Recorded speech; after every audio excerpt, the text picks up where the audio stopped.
After she was born, her parents decided never to have more kids. Her life story will break your heart. Simply look at this endearing redhead baby. Her large eyes and gorgeous hair give her the appearance of a tiny porcelain doll. Hujia Ganatra was born in Mumbai, India, into a middle-class family.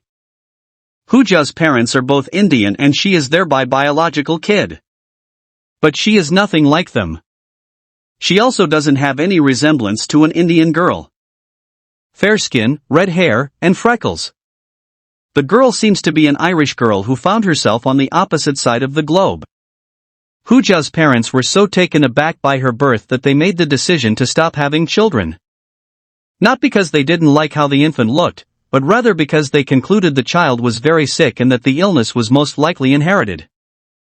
The impoverished were persuaded that having another child would be impossible and because the procedure would be too expensive.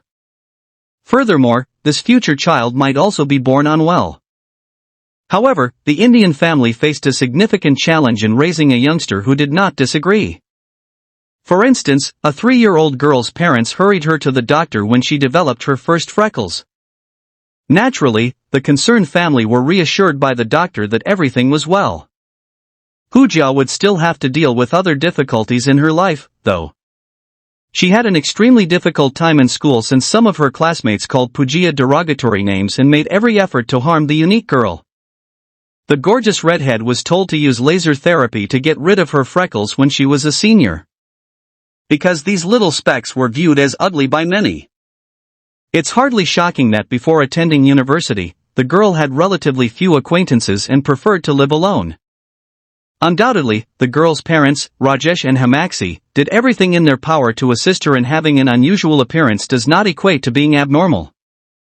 However, Hujia stood out too much and felt alienated in her own city, so their comments had no effect. Hujia's appearance even caught the attention of the university administration. Rather than offering her encouragement, they advised her not to wear sleeveless clothing. Hujia's clothing attracted too much attention, according to the university's head. She felt like an outsider for a long time. Until her parents organized a trip to Europe and the United States. Only when she left India did she understand she wasn't that unique and that there were many individuals in the world like her. Hujia returned home a completely changed person. Since then, she has taken great pride in her unique attractiveness. But all in all, not much has changed in her life in Bombay. Hujia seems to have gained a lot of admirers because of her unusual features, red hair and green eyes. She's so endearing, the majority of people suggest that she get plastic surgery or apply more powder. Furthermore, Indians detest having any imperfections or marks on their skin. Hujia thinks that because her skin is lighter than her father's, she looks more like her mother. She hopes to perform a DNA test, investigate, and ultimately identify the source of the blood running through her veins today. Maybe her red hair and beautiful complexion truly come from an Irish or British progenitor.